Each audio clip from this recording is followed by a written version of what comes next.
Welcome to the Fear and Greed Business News Afternoon Report for Thursday, the 1st of August, 2024. I'm Sean Aylmer. Every afternoon, we've got the 5 stories that happened today that you need to know about. Story number 1, the S&P ASX 200 closed up 0.3% today to 8,815 points, pushing through that 8,100 point mark for the first time.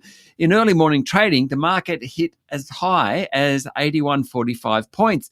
There was a bunch of stocks that were doing okay, although some of them faded later in the day.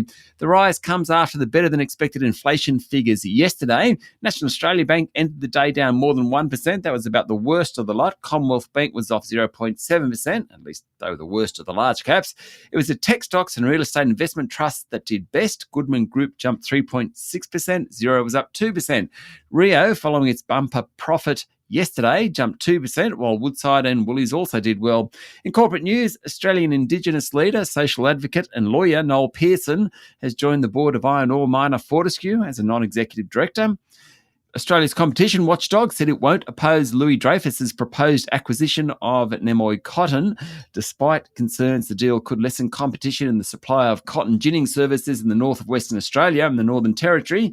Nemo's share price jumped 6% today. And Defence Technology Group DroneShield completed its $120 million capital raise and began trading again. Its share price was down 15%.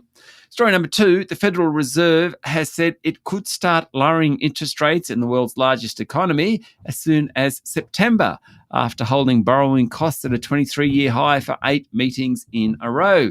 The Fed Chair Jay Powell said there'd been a real discussion at the Fed Open Market Committee about cutting rates in the US. The FOMC flagged further progress towards lowering inflation to its 2% goal, but it maintained that officials would need even greater confidence before they're willing to cut. However, markets have now priced in a cut in September. Significantly, Mr. Powell noted that the Fed does not need to see further weakening across the labour market to believe it has a handle on inflation. Story number 3, Albemarle, the world's largest lithium producer, will cut 300 jobs from its Australian operations and slow down its production of the commodity. Today, the group said it will stop constructing the third production unit at its Kemerton facility south of Perth and put the second unit into care and maintenance. Instead, it will focus on ramping up Unit 1 within the lithium hydroxide processing facility. It follows a sharp drop in lithium spodumene prices, which are down 88% from their peak back in 2022. Western Australia has now lost around 7,000 jobs in the nickel and lithium industries since prices of both commodities started tumbling. Story number 4, Meta founder Mark Zuckerberg said strength in the group's core advertising business will allow the company to continue spending heavily on artificial intelligence next year and beyond, triggering an 8% jump in its share price overnight. The company's Meta AI chatbot was also on track to become the most used AI assistant in the world by the end of the year, Mr. Zuckerberg said.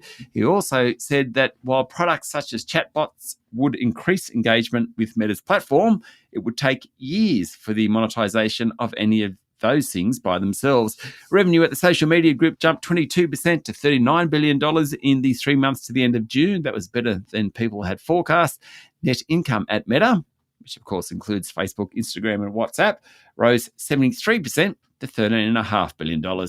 And finally, story number 5, not sure what to make of this one. Donald Trump has questioned Vice President Kamala Harris's identity as a black woman in front of an audience of black journalists, suggesting his opponent for the presidency had adopted her racial profile as a way to gain a political advantage.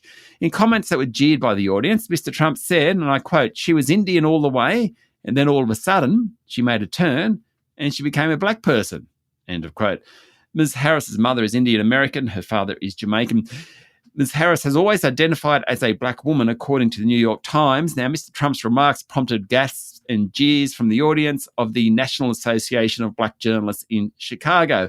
The former president's combative appearance was one of the more unusual of the campaign so far, as he sparred with reporters over diversity efforts, repeated falsehoods about a range of subjects, and told the group that he was the best president for the black population since Abraham Lincoln.